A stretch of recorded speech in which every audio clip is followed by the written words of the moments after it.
Thank you, and thank you for having me here today. Yeah, everyone always is trying to figure out how to pronounce our organization and then what it stands for. And the important thing to try to realize is that our acronym doesn't expand to the name of our organization, and there's a long story behind that. But INACOL is the International Association for K through 12 Online Learning. We are a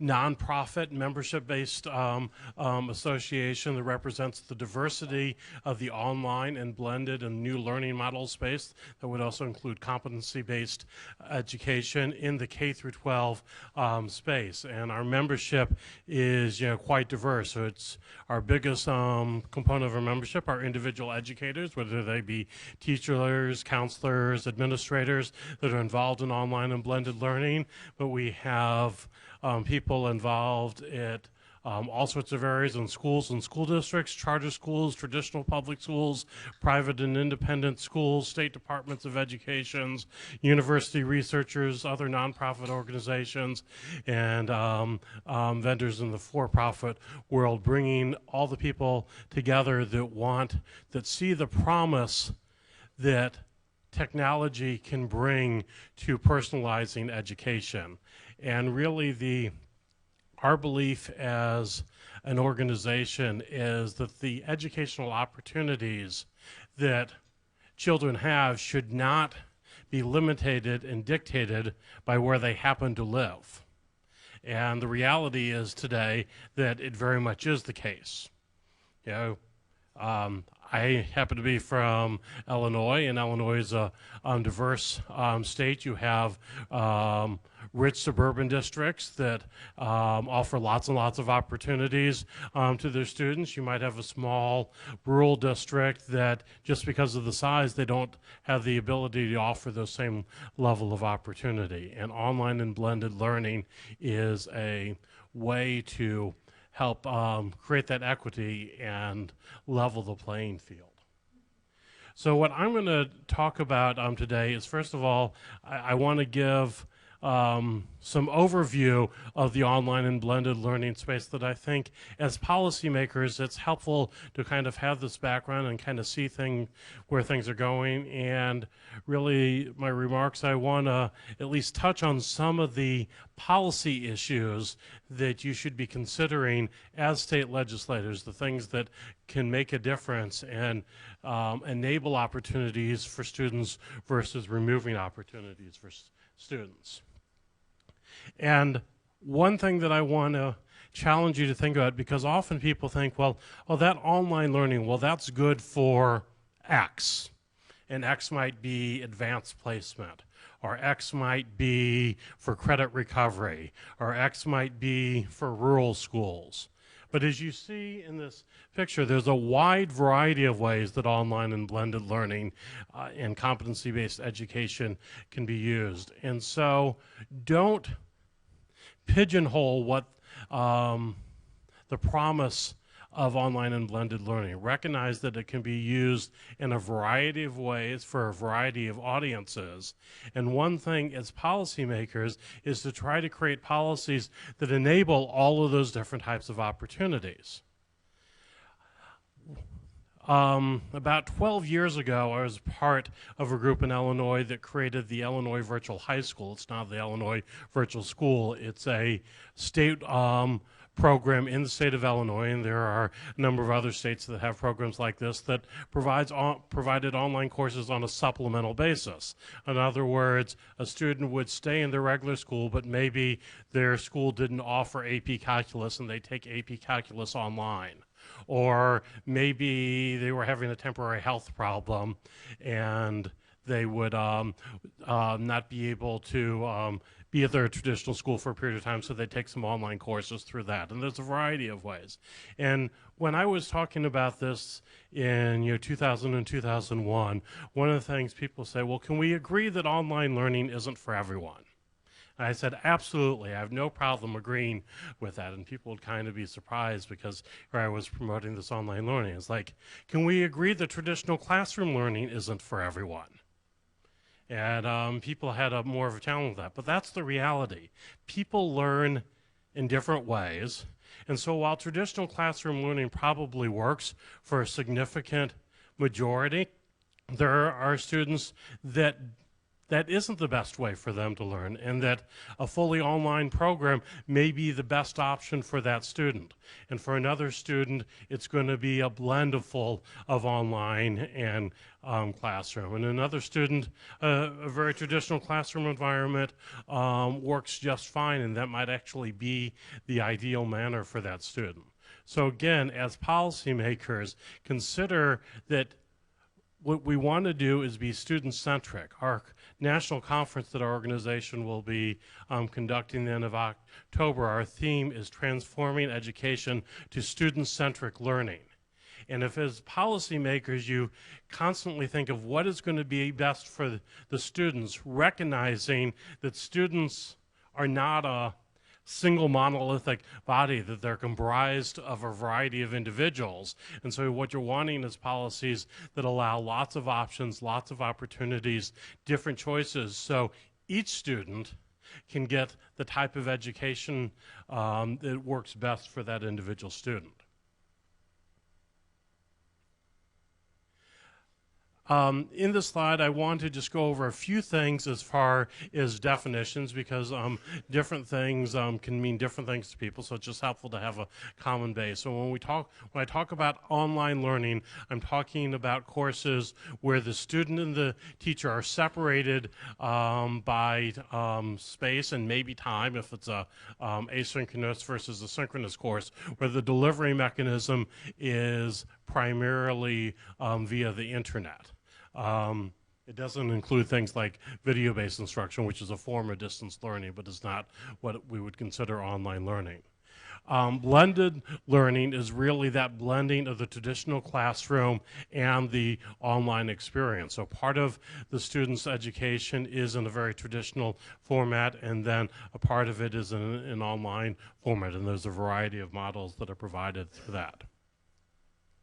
Within this, you can have supplemental online programs. I was talking about the Illinois Virtual School, where students are taking part of their courses in their regular school, and then they supplement what's available in their local school through an online program. A state virtual school is just one example. And then you have fully online schools where the student is taking their full course of education online, and so that student is most likely at home or some other location. And then when, as I talked about the blended learning, that's when you begin seeing the blending of that. And so, for example, over the past 5 years, you've seen programs that were fully online that now have a component where there are drop-in centers, and so the student may be primarily in an online setting, but then they can come in and get in-person assistance in an area that may not, they may not be getting in an online environment. Maybe they need a different type of approach for that. I'm sorry. Going back there, iNACOL has tons and tons of resources that are free available on our website. I referenced one of these at the beginning, or at the end of the slide, the Online Learning Definitions Project, that can also be helpful. Again, if you're working on legislation and maybe you're trying to get clarity, I'm not saying that you would necessarily enact those definitions in law, but it might help in some of those areas. But when you go to our website at inacol.org and go into the resources section, nearly all of our publications are available for a free download on PDF. If you want the nice shiny version, then that costs to pay for the printing, but if you just want the information, you can get all those via PDF.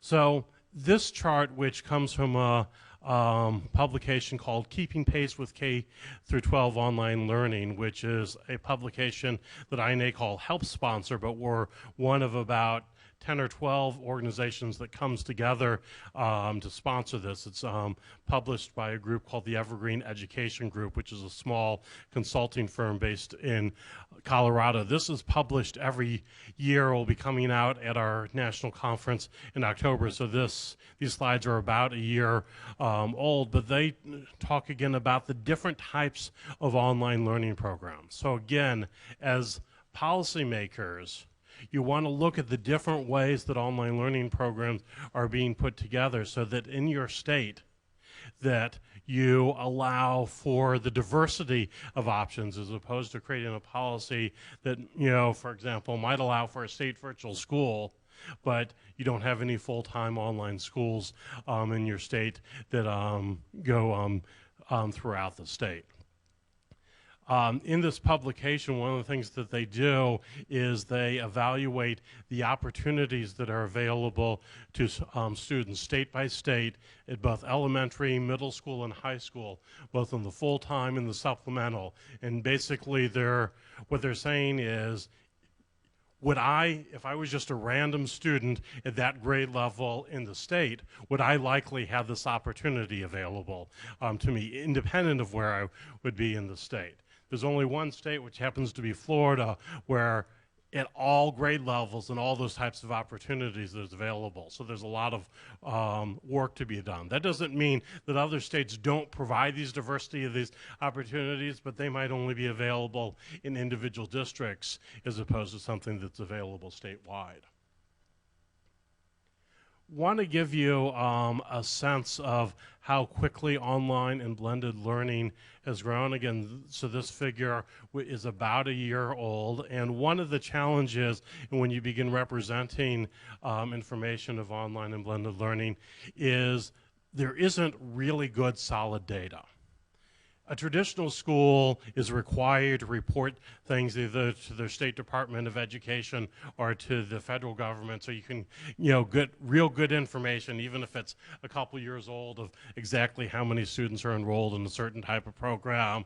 You know, break it down by gender, by ethnicity, by, you know, students that are free and reduced lunch. There aren't these requirements to report that information, disaggregating it by online or blended learning. So much of this data is pieced together from a variety of sources. But the best estimates we have about a year ago is that roughly 5% of the public education students were participating in online learning. That doesn't mean that they were fully involved. That would include a student that might be just taking one online course. To give you, and so, you know, that's likely several million students. So it's still a very small portion, but to give you a feel for what a huge growth that is, a decade prior to that, the estimate that there were 50,000 course enrollments nationwide. So in a decade, we've gone from 50,000 course enrollments to over 2 million students involved.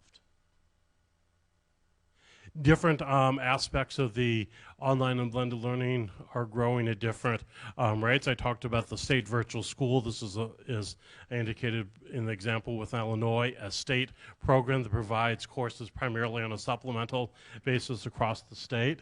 And so last year there were about over 600,000 enrollments, and you can see where that's growing.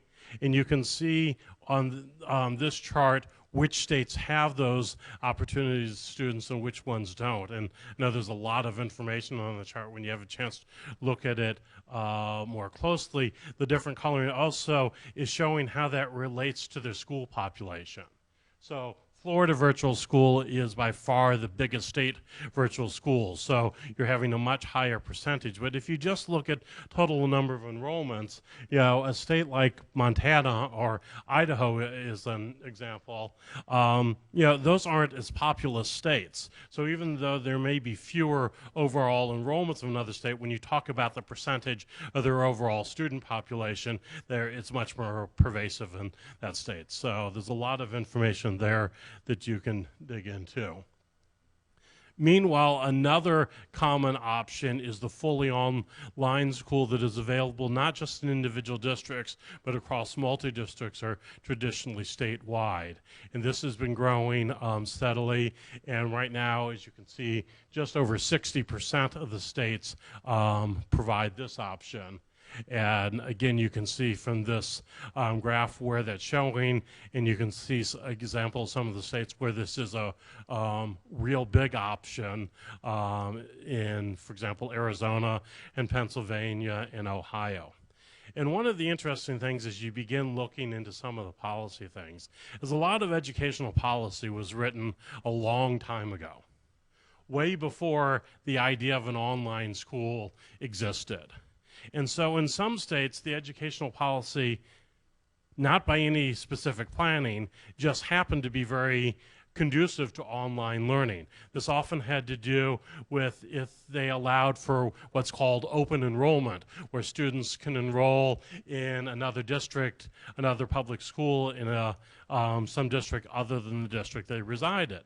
And when those policies were put in place, this was mainly intended for, okay, well, if there's some issue, I could attend the neighboring school district. But at that time, with online not being an example, you know, myself living in the suburbs of Chicago, my children weren't going to go to a school in the southern part of Illinois because that would have been impractical. If Illinois had open enrollment, that's actually a bad example because Illinois doesn't have open enrollment.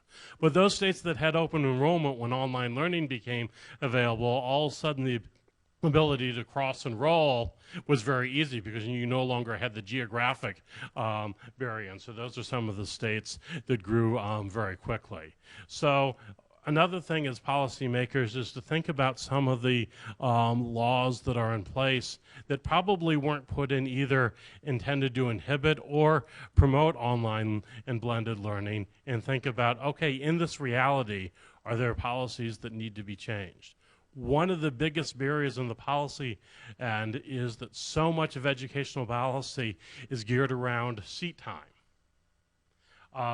Most funding is related to seat time, whether you're from a single count day to ADM or ADA type of situation. When you begin talking about online learning, what does seat time mean?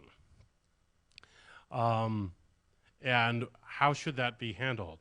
Imagine funding systems and policies that weren't based on if the student was in attendance, but was based on how much the student learned.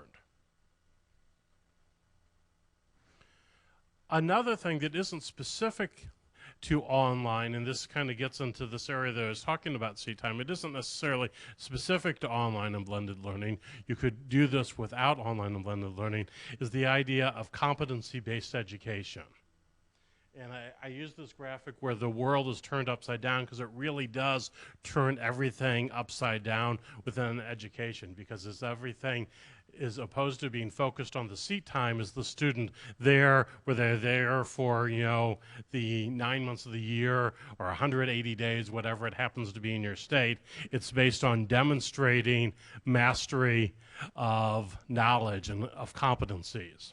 And so as opposed to learning being the variable, where everyone goes 180 days and some students will learn a lot and some students don't learn so much, time becomes the variable, and the expectation is this is what you have to learn, and some students go through that more quickly than other students. And then where online learning and blended learning really play a role here is that the data capabilities that can exist to provide that feedback to the teachers so that you can understand, well, these 3 students, they didn't understand these concepts.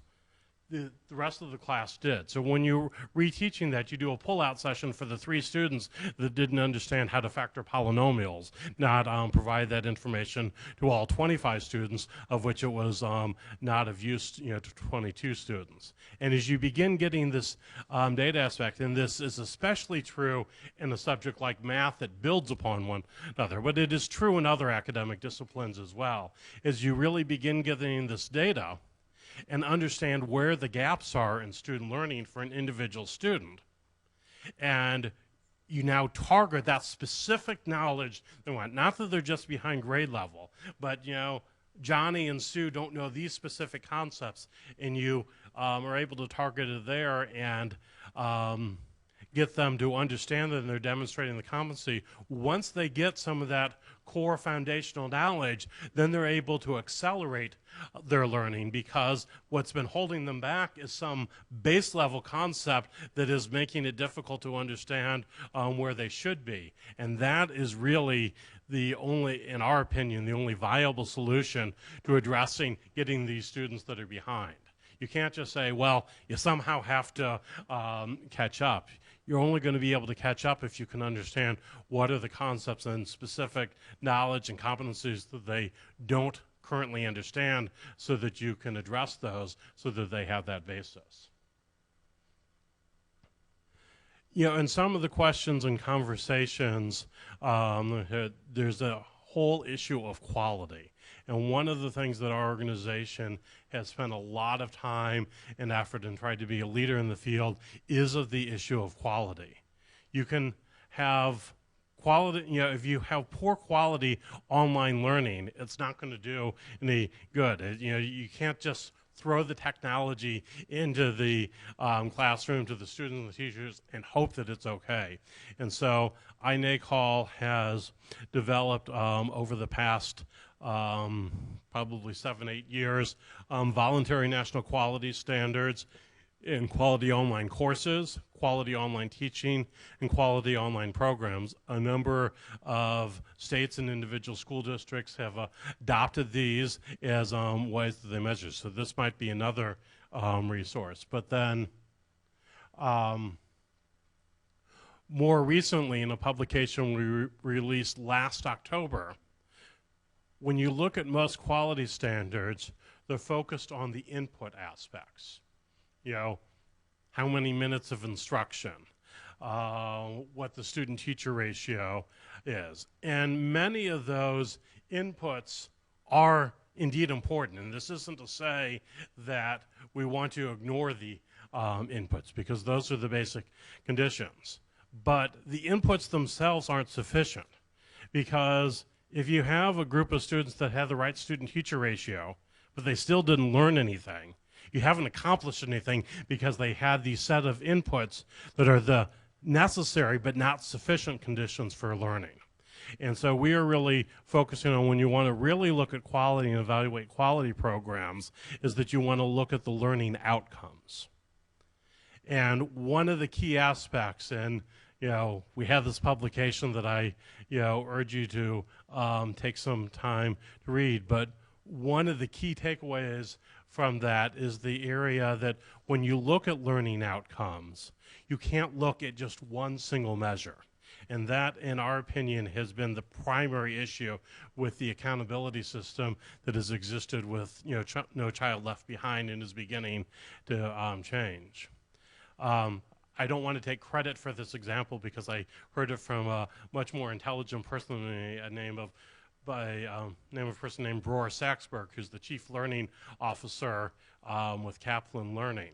And he asked the question is, if you wanted to describe your health, but could only choose one number, how would you describe your health? Would it be your temperature? Would it be your blood pressure? Would it be your cholesterol level? And it's very obvious, clearly, as you look at this, you can't describe your health with one single number. It depends what the issue is. And that has been many of the issues with how educational measuring is, that it's just one single number, which has typically been proficiency. And so as you begin looking at frameworks for how you measure for quality programs, we really urge people to consider multiple measures. And as we've identified 5 measures that we think, while there is work to be done in defining exactly what they mean, will go a long way towards identifying what a quality program is. And where we are taking this, and in a publication that will be coming out at this year's national conference that builds upon this previous work, is beginning to look at the area of performance-based funding. Because as you improve the ways that you can look at quality, now you can begin looking at can an aspect of funding be based on performance? And can you create specific incentives for programs and schools and entrepreneurs to reach the students that have been hardest to reach those students that are several years behind grade levels, and reward them if they are able to catch them up. So this will be a publication that will be coming out at our conference in October. One other comment that I just might like to make regarding online learning is one of the myths is that online learning should be significantly less expensive than classroom instruction. And I'm not saying that it isn't less expensive. Our issue is with the idea that it should be significantly less expensive. And in this performance-based funding, there was some very significant research that will be published that will talk about the cost for online learning. And there are certainly aspects of online learning where costs go away. If you're a fully online program, you don't have transportation costs. Your facilities costs are significantly less, although you may still have facilities costs related, to your staff and to your teachers. But there are other costs that exist in online learning that are significantly higher than in a traditional classroom. There's a technology infrastructure aspect. So I urge you as policymakers, don't get caught in the trap that online learning is all about saving money. I think there certainly are ways that it may be saving money, but when you think about education, our motivation should be, how do we get all of our students educated to be productive citizens? And so if that is your goal in online learning for that, and in the process, maybe you save some money, I'm not against saving money, but where we see the biggest problems, people say, well, this is going to be a huge way to save money, and what they end up doing is implementing a very low quality program, and they have saved money. I mean, they're spending less money, but they're providing inferior educational opportunities for students, and if that's the case, we're not doing anybody any favor.